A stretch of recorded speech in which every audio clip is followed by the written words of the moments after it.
Vote প্রাপ্তির ভিত্তিতেই মুসলমান অধ্যুষিত অঞ্চলে উন্নয়ন হবে, যে পরিমাণ ভোট সেই মতো হবে কাজ।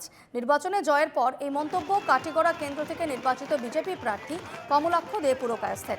নির্বাচনের ফল ঘোষণার 24 ঘন্টার মধ্যেই প্রকাশ্য সভায় একথা বলেন বিজেপির জয়ী প্রার্থী কমলাক্ষ দে পুরকায়স্থ।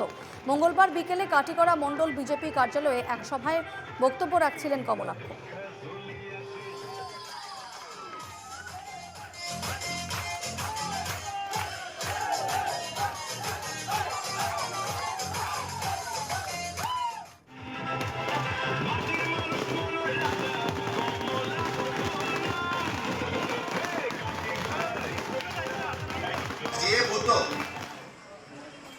আটশো ভোট কাস্ট হয়েছে, 20টা 30টা আমার দিলায়, বিজেপি দিলায়, আর 700-800 দিলাই হইলো কংগ্রেসের দিলাই।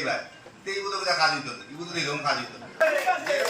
যেরকম ভোট হইব, যেরকম আমরা ভোট পাইবো, কোনো সেন্টারে আমি দেখছি পাইছি 200-250 ভোট, 1-2টা সেন্টারে পাইছি আমরা, একটা কম সংখ্যক সেন্টারে আমরা পাইছি।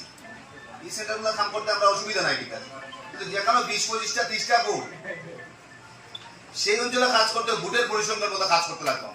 একদিকে ভারতীয় সভ্যতা সংস্কৃতি, আর অন্যদিকে রাষ্ট্রবাদী মুসলমান যারা আছে, কিছু সংখ্যক আছে কম সংখ্যক রাষ্ট্রবাদী মুসলমান, কিন্তু কিছু সংখ্যক আবার বাবরি সংস্কৃতিতে অনেকে বিশ্বাস করে। এবং আমরা দেখতে পাচ্ছি যে হুমায়ুন, জাহাঙ্গীর এরকম অনেকগুলা কথাবার্তা হয়েছে, যে কথাবার্তা ভারতবর্ষের মানুষ আঘাতপ্রাপ্ত হয়েছে।